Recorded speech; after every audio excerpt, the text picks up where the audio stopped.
April 6, 1945. 1500 hours. Battleship Yamato, Bungo Strait, Japan. Corporal Takeshi Nakamura stood on the forward deck of the mighty Yamato, watching American reconnaissance planes circle in the distance like cautious seagulls. Around him, his fellow Special Naval Landing Force Marines pointed and laughed at the tiny specks against the blue sky. "Look at them!" sneered Private Kenji Sato, spitting over the rail. "They're afraid to come closer. They know our guns will swat them from the heavens like insects." The laughter rippled across the deck as 3,332 men prepared for what they knew would be their final mission. Operation Tengo, the last sortie of the combined fleet, would send Yamato to beach herself on Okinawa and fight as an unsinkable fortress until every last shell was expended and every man was dead. But first, they would have to reach Okinawa. And those tiny American planes circling overhead were about to teach the Marines of the Imperial Navy a lesson in the mathematics of modern warfare that would turn their confident laughter into the silence of the grave in exactly 4 hours and 53 minutes. For the Japanese Marines who mocked American air power from the deck of history's mightiest battleship, the greatest shock would not be death itself, but the revelation that their floating fortress was nothing more than a steel coffin waiting for American aviation to close the lid. The pride of the empire. Yamato represented everything Japan believed about naval superiority and technological achievement. At 72,800 tons fully loaded, she was the largest battleship ever constructed, mounting 9 18.1-inch guns that could hurl 3 200-pound shells over 25 miles with devastating accuracy. Her armor belt was 16 inches thick, her turrets were protected by 25 inches of steel, and her designers had boasted that she was unsinkable. The ship had been built in absolute secrecy at the Kure Naval Arsenal between 1937 and 1941, representing the pinnacle of Japanese naval engineering and the embodiment of Yamato spirit, the mystical essence of Japanese racial superiority that would triumph over Western material advantage through spiritual strength and superior will. Her construction had consumed resources equivalent to building 5 aircraft carriers, but Japanese naval doctrine in the 1930s still believed that massive guns and thick armor would dominate future sea battles. The Americans might have more ships, but they had nothing that could match Yamato's combination of firepower and protection. The Marines aboard Yamato were elite troops of the Special Naval Landing Force, the Imperial Navy's equivalent of the U.S. Marine Corps. These men had fought from the Aleutians to the Solomon Islands, earning reputations as fanatical fighters who preferred death to surrender. Their confidence in their ship matched their confidence in their own fighting ability. Both seemed unshakable. The desperate gamble. By April 1945, Japan's strategic situation had become hopeless, but military leaders refused to acknowledge defeat. The American invasion of Okinawa represented the final threat to the home islands, and Japanese commanders were prepared to sacrifice everything to prevent American forces from establishing bases within bombing range of Tokyo. Operation Tengo was conceived as the ultimate expression of Japanese fighting spirit, a suicide mission that would demonstrate to both enemies and allies that Japan would never surrender. Yamato would sortie with only enough fuel for a one-way trip, accompanied by the light cruiser Yahagi and 8 destroyers in the last organized operation of the combined fleet. The plan was militarily absurd, but symbolically perfect. Yamato would fight her way through the American fleet surrounding Okinawa, beach herself on the island's shores, and use her massive guns as coastal artillery while her crew fought to the death as infantry. The ship's destruction would inspire the Japanese people to resist American invasion with the same fanatical determination. Admiral Seiichi Ito, commanding the Suicide Squadron, understood the mission's hopelessness but accepted it as his duty. His ships would face the entire American Pacific Fleet, with no air cover, no submarine support, and no prospect of survival.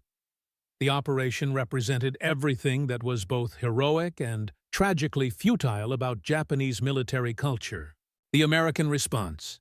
American intelligence had detected Japanese preparations for the sortie through radio intercepts and reconnaissance flights that revealed unusual activity at Japanese naval bases. The prospect of Yamato reaching Okinawan waters created genuine concern among American commanders who respected the battleship's firepower even while questioning Japanese tactical judgment. Admiral Raymond Spruance, commanding Task Force 58, had at his disposal the most powerful naval aviation force ever assembled. 15 aircraft carriers operating in 4 task groups could launch over 1,000 aircraft, including fighters, dive bombers, and torpedo planes equipped with weapons specifically designed to destroy heavily armored warships. The American response was swift and decisive. Rather than risk surface engagement with Yamato's powerful guns, Task Force 58 would use massed air attacks to sink the Japanese force before it could approach Okinawa. The operation would demonstrate American naval aviation's ability to destroy any target, regardless of size or armor protection. Weather conditions on April 7th were perfect for flying operations. Clear skies, calm seas, and excellent visibility that would allow American pilots to press home their attacks with maximum effectiveness. The Japanese ships would have nowhere to hide from the aerial onslaught that was about to descend upon them. The morning Confidence dawn on April 7th found Yamato and her escorts steaming south through the East China Sea at 22 knots, their crews preparing for what they knew would be their final battle. The morning air was crisp and clear, with unlimited visibility that allowed lookouts to spot American reconnaissance planes maintaining contact from safe distances. The mood aboard Yamato was surprisingly cheerful for men embarking on a suicide mission. The Marines and sailors had accepted their fate with the stoic resignation that Japanese military culture demanded. But they remained confident in their ship's ability to inflict terrible damage on American forces before she was destroyed. Marine Sergeant Hiroshi Yamamoto had served aboard Yamato since her commissioning and considered himself an expert on her capabilities. "The Americans have never faced anything like this ship," he told his men during morning inspection. "Our guns can sink their cruisers with single salvos, and our armor is too thick for their bombs to penetrate." The anti-aircraft crews were particularly confident in their ability to repel air attacks. Yamato mounted 162 anti-aircraft guns of various calibers, including 12 5-inch dual-purpose guns and numerous 25 automatic cannons. The ship's fire control systems had been upgraded repeatedly, and her gunners had trained extensively for air defense operations. The reconnaissance phase American reconnaissance aircraft had been shadowing the Japanese force since 0600 hours, maintaining contact while staying beyond the range of Yamato's anti-aircraft guns. The persistent surveillance created tension among the Japanese crews, who understood that every minute of American observation was being used to coordinate the massive airstrike that would inevitably follow. The psychological warfare was deliberate and effective. American pilots made no attempt to hide their presence, circling the Japanese ships openly while broadcasting position reports that Japanese radio operators could intercept and understand. The message was clear. Your location is known, your fate is sealed, and destruction is imminent. Lieutenant Commander Naoyoshi Ishida, Yamato's senior gunnery officer, watched the American planes through his binoculars and felt growing unease despite his professional confidence. "They're planning something systematic," he told Captain Kosaku Aruga. "This isn't random harassment. They're studying us for a coordinated attack." The reconnaissance phase revealed American tactical sophistication that exceeded Japanese expectations. The shadowing aircraft maintained perfect formation discipline, rotated stations to prevent fatigue, and demonstrated communication capabilities that allowed real-time coordination with their parent carriers over 250 miles away. The launch decision. At 1,000 hours, Admiral Mark Mitcher aboard USS Bunker Hill made the decision to launch the strike that would destroy Yamato. Intelligence indicated that the Japanese force was committed to its southern course and would not turn back regardless of American air activity. The opportunity to eliminate Japan's last major naval unit was too valuable to postpone. The strike force assembled represented the largest coordinated air attack ever launched against a single target. From the decks of 11 aircraft carriers, 386 aircraft rose into the morning sky. 180 fighters, 75 dive bombers, and 131 torpedo planes, all armed with weapons specifically chosen for attacking heavily armored warships. The complexity of coordinating such a massive air operation while maintaining formation integrity and target assignment required organizational capabilities that Japanese naval aviation had never possessed. American air groups had perfected these techniques through 3 years of Pacific combat, developing tactics that maximized striking power while minimizing aircraft losses. Flight leaders carried detailed intelligence about Yamato's construction, armor layout, and defensive capabilities.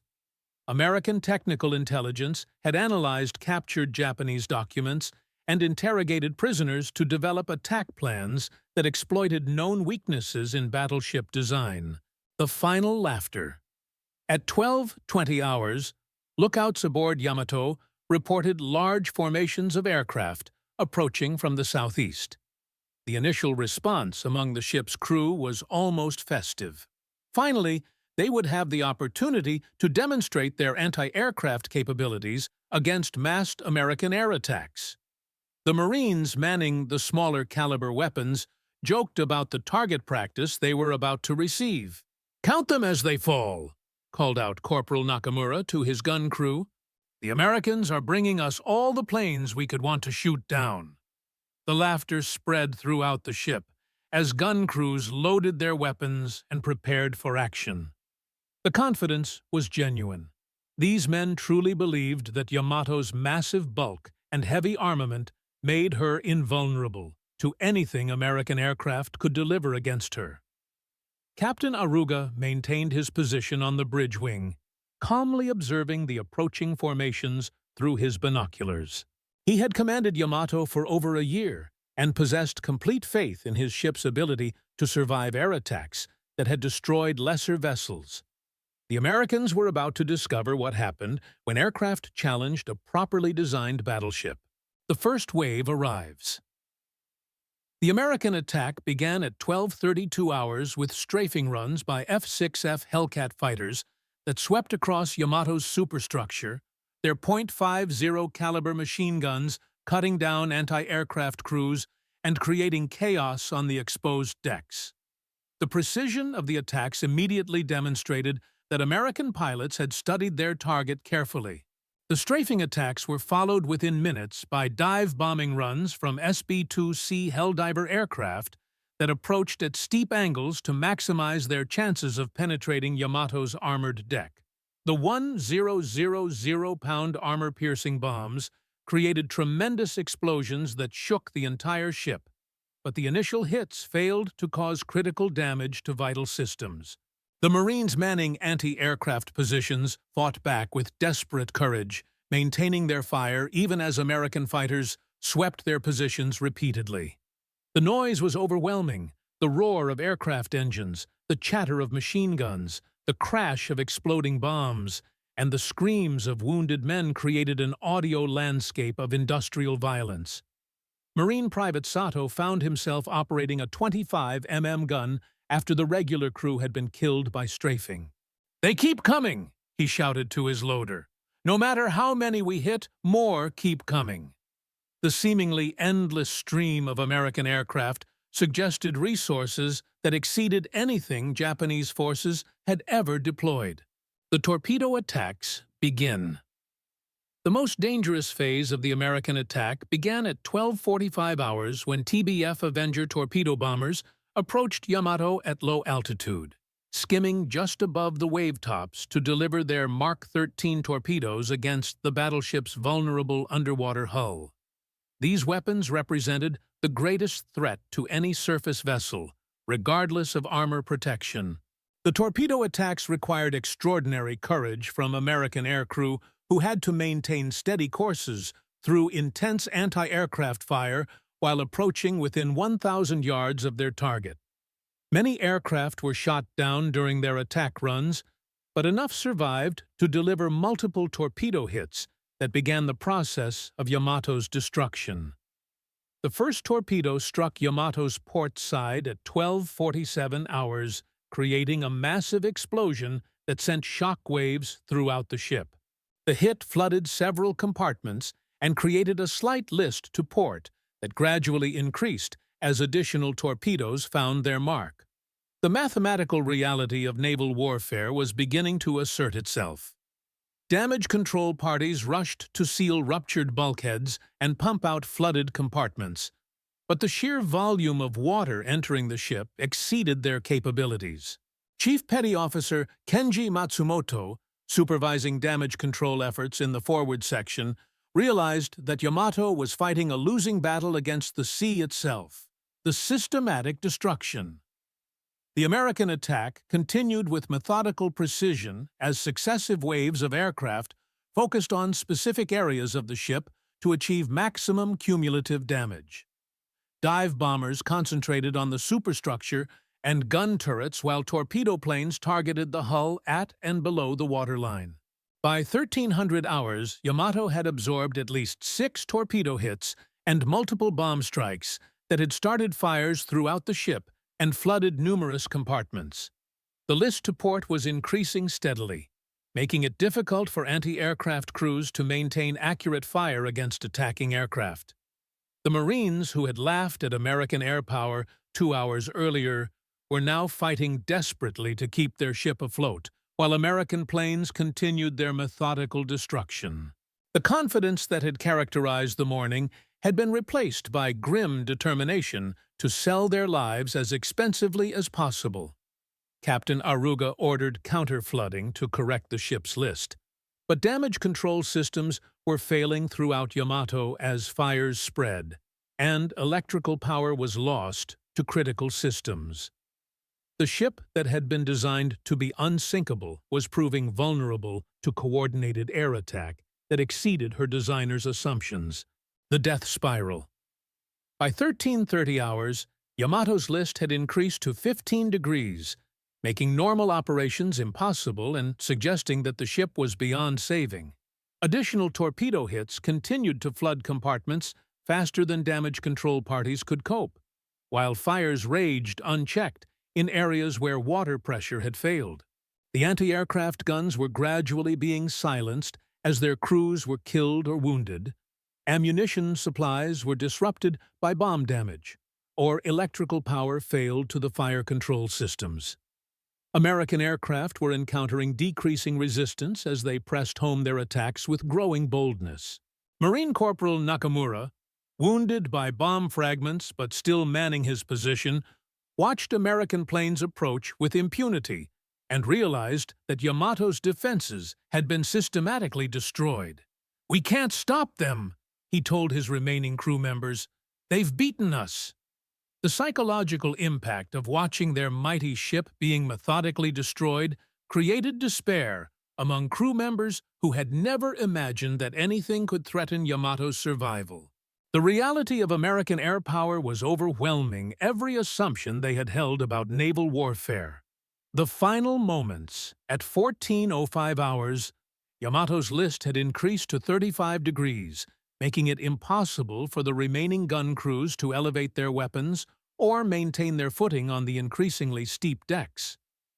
Captain Aruga ordered all hands to abandon ship, but many compartments were already sealed by damage that prevented escape.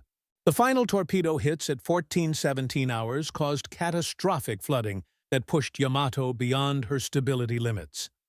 The massive battleship began her final roll to port, as water cascaded through bomb holes and torpedo openings that could no longer be contained by her compartmentalization systems. Marine Sergeant Yamamoto found himself sliding across the tilting deck as Yamato rolled past the point of no return. Around him, men were jumping into the sea or being trapped below decks as the ship prepared to take her final plunge. The laughter that had characterized the morning seemed to belong to another lifetime. At 14:23 hours, Yamato capsized completely and began her final descent toward the bottom of the East China Sea. The pride of the Imperial Navy was gone, taking with her over 3,000 officers and men who had believed in her invincibility until the moment American aviation proved them wrong. The explosion. At 14:23 hours and 42 seconds, Yamato's forward magazines detonated in a cataclysmic explosion that was visible from over 100 miles away. The blast created a mushroom cloud that rose 20,000 feet into the air and generated shock waves that were felt aboard American aircraft circling the area. The explosion marked the end of more than just a single warship.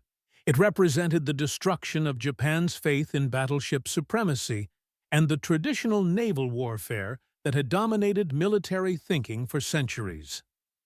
American aviation had demonstrated that no amount of armor or firepower could protect surface vessels from coordinated air attack. Survivors clinging to debris in the oil-covered water witnessed the complete obliteration of what they had considered an unsinkable fortress. The psychological impact was devastating for men who had staked their lives on the superiority of Japanese naval engineering and fighting spirit. The few Americans who witnessed the explosion were awed by its magnitude, but understood its strategic significance.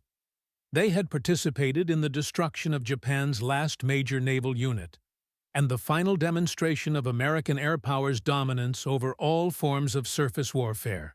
The survivors' story of Yamato's crew of 3,332 officers and men, only 269 survived to be rescued by accompanying destroyers. These survivors faced the psychological challenge of explaining how the world's most powerful battleship had been destroyed in less than 5 hours by American aircraft they had initially mocked. The survivors' accounts revealed the systematic nature of American tactics and the overwhelming weight of the air attacks that had destroyed their ship. Many struggled to comprehend how their unsinkable vessel had been reduced to wreckage so quickly by an enemy they had been taught to despise.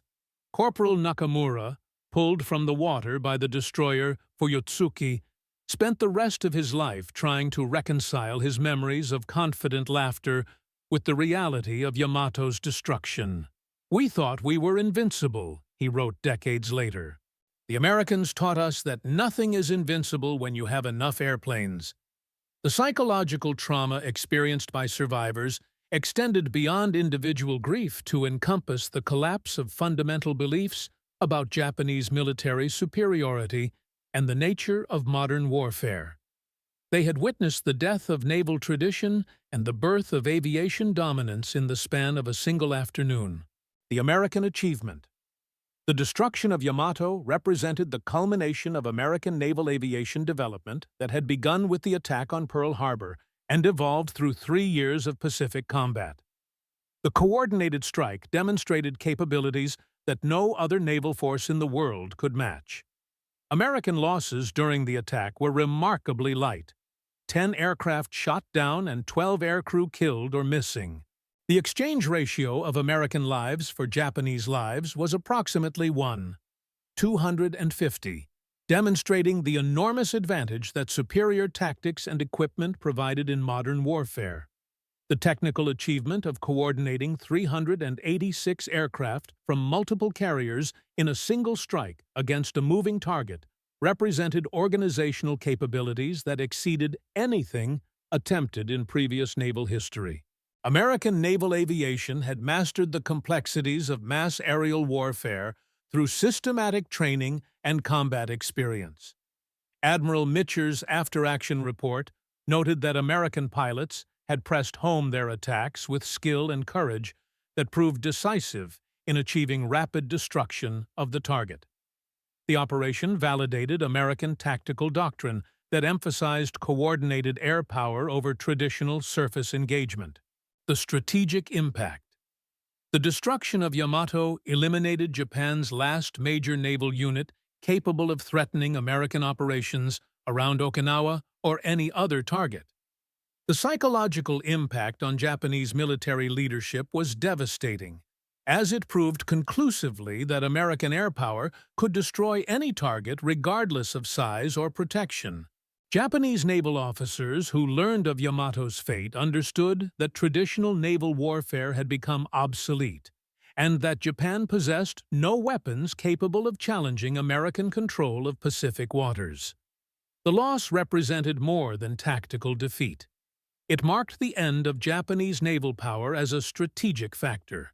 American intelligence analysis of the attack revealed that Japanese tactics remained bound by outdated concepts of naval warfare that emphasized individual ship capabilities over integrated air-sea operations.